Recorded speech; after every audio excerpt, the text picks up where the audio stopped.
everybody, and welcome to another video here on Philly Sports Network, a free agency frenzy, if you will. It's only Monday, the league year doesn't even start until Wednesday, and already we've got plenty of chaotic headlines. It took approximately 7 minutes into Monday morning for the Eagles to once again decide they want to be the most chaotic franchise in all of football, and in case you've missed any of it, from the rumors to the contract moves to the salary cap to everything in between, this video is hopefully going to be your one-stop shop to everything that went down on Monday afternoon. Before we get into it although, guys, make sure A, you buckle up, B, you get yourself a nice refreshing drink, and C, you hit that like button and maybe subscribe if you're new around here. It would be amazing if you could. I'm sorry there hasn't been as many uploads on this channel as I would like recently, as the company's got bigger and I've got more busy, more responsibility with Twitch and obviously growing the website. I haven't had as much time to make YouTube videos. I've been a little bit burned out as well, and it's just been a bit difficult to find the same time that I used to have. So I promise you the content is on the way, and the more you guys demand it, the more you blow up my Twitter, the more you let me know in the comments, the more I'm gonna have to listen and give it to you, okay? Alright, let's get into the first thing. Jacoby Brissett is the name you guys need to know about. The former Colts quarterback, currently a pending free agent. The Eagles are in on him, according to Adam Kaplan, which should come as a surprise to absolutely nobody. Why is that? Well, he of course was the quarterback for the Indianapolis Colts under Nick Sirianni for 3 years between 2018 and 2020. Between 2017 and 2019, Brissett started 30 games for the Colts, and in that time frame he completed 59% of his passes, threw for 31 touchdowns, 13 picks, 6,000 yards, and an 84.6 quarterback rating. Why would the Eagles be interested in Brissett? Well, A, he's 28 years old, he's in his prime, and arguably, I think, probably the best fringe quarterback out there. He's not going to be direct competition to Jalen Hurts. He's not someone that's going to waltz into training camp and immediately breathe down his neck. But he is someone that has proven to be a serviceable starter. He's had plenty of experience as both a starter and a backup. He has experienced highs, lows. He's watched quarterbacks go to absolute crazy, obscene levels of production and then suffer some heartbreaking injuries. He has seen good offensive lines. He's seen bad offensive lines. And I think that more than anything, the next step in his development to keep that career arc going is to learn how to be a leader, to mentor younger talent. And he's learned from Philip Rivers, he's learned from Tom Brady, to now become the veteran, to now look at someone like Jalen Hurts entering his second year. I think there is a lot of potential there. I would love this move. I think it's a no-brainer. I think Brissett is that perfect stopgap quarterback where if Jalen Hurts goes down, I think it's safe. Like, you would feel comfortable with Jacoby Brissett going out there. Second piece of news of the day is, of course, that Brandon Graham got himself a shiny new contract, mainly because the Eagles needed to restructure him, but he was on his final year, so he just decided to give him an extension, which is good. What they've essentially done is take all of his money in 2020, delay that till 2021, and pay him a lot less this season. So sort of the same reason they're in the cap hole to begin with. They're doing that again, just with a veteran. So I mean, it works for Brandon Graham. Obviously he had a first ever Pro Bowl last year. It was a great season for him. One that could have ended in 10 sacks had things gone a little bit differently, and one that many people hope him would have. But BG, of course, drafted by the Eagles back in 2011, wants to retire in Philadelphia, will easily go down as one of the greatest of all time. It rewards him. It rewards Brandon Graham's loyalty to the city, his achievements for the franchise, and everything he continues to give. I also think that it shores up a very unstable defensive end position. We don't know what's going to happen with Derek Barnett. Josh Sweat is easily the better candidate. There is no one beneath either of them that can hold that edge 2, edge 3 role. So are they going to draft someone? Are they going to maybe give an extension to someone like Derek Barnett? I'll touch on that in a little bit.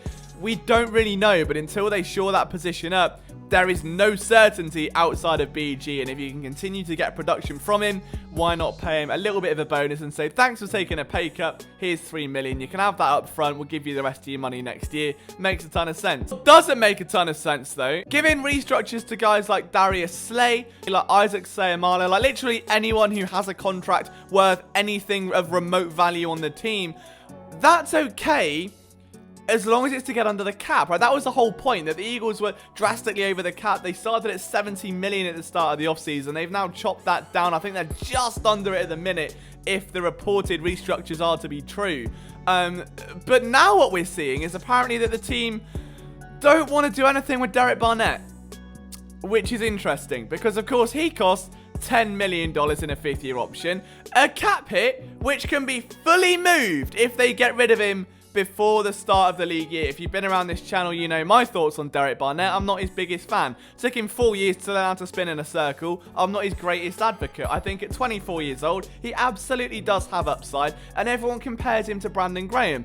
It's false, though. I don't think they're anywhere near the same player in anywhere near the same situations where the schemes change and you get lost in rotations. Barnett just hasn't been able to stay healthy, and when he has, disappears into drives. What doesn't help is that Josh Sweat behind him is doing miles better. He had a better season with less snaps. Like, that is absurd. So Josh Sweat, for me, is already, in my eyes, the natural heir to the throne for Brandon Graham.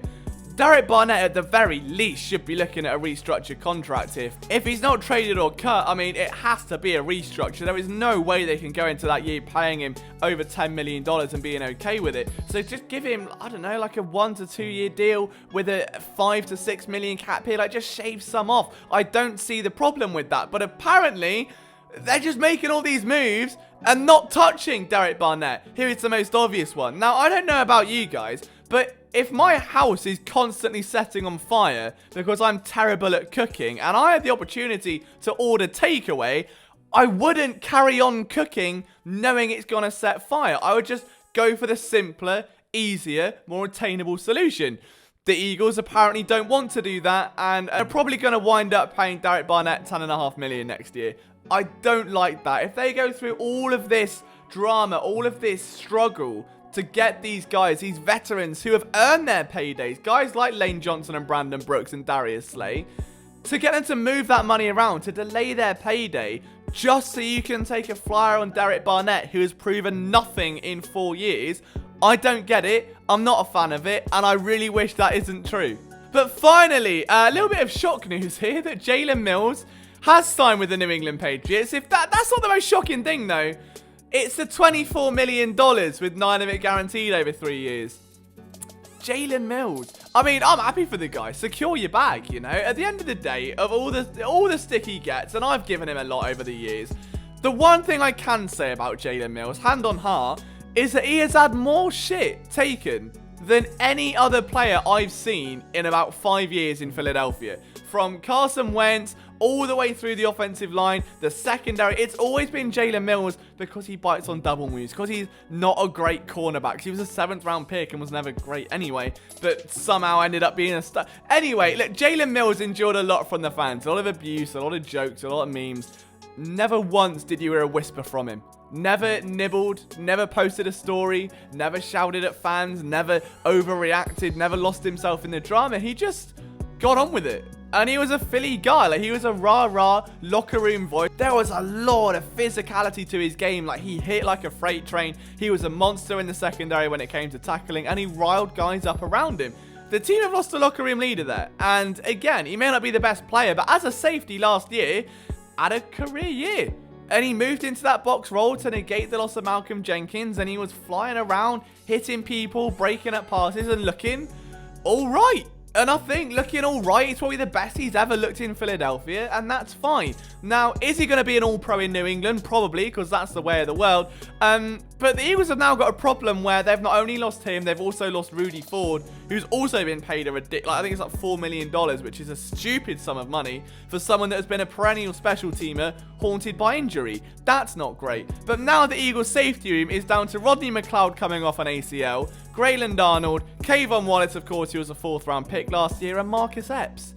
That loss of Jalen Mills is a big one. Like, that will sting them. And if they do not replace him through the draft, and they go all in on someone like Kayvon Wallace, it's a lot of pressure on a young player. They need to get a veteran. Now, they were linked with John Johnson earlier today, and that lasted all of 17 minutes before he ended up signing with the Browns. So there are some other safeties out there. There are still a plethora of safety options out there with links to the Philadelphia Eagles as well, names to keep an eye on. We'll go through those in an article shortly over at phillysportsnetwork.com, hopefully with a video here as well. But I wouldn't be surprised if they do go and try and fix this in free agency as opposed to waiting for the draft, because they've already got 2 young guys. They're very, very high on Grayland Arnold. Kayvon was a 4th round pick. They need to find some kind of security. A veteran stopgap would be perfect. Someone that would fit that Rodney McLeod type bill, and that's probably where they're going to look, in my opinion. That brings us to the end of the Eagles news today. I know there was a lot to get through, but thank you all for watching this. Hopefully, you've enjoyed the content. From myself, Liam Jenkins, if you did enjoy it, make sure you leave a like, hit that subscribe button. Thank you so much for taking time out of your day to watch this. There will be more content on the way soon. See you later.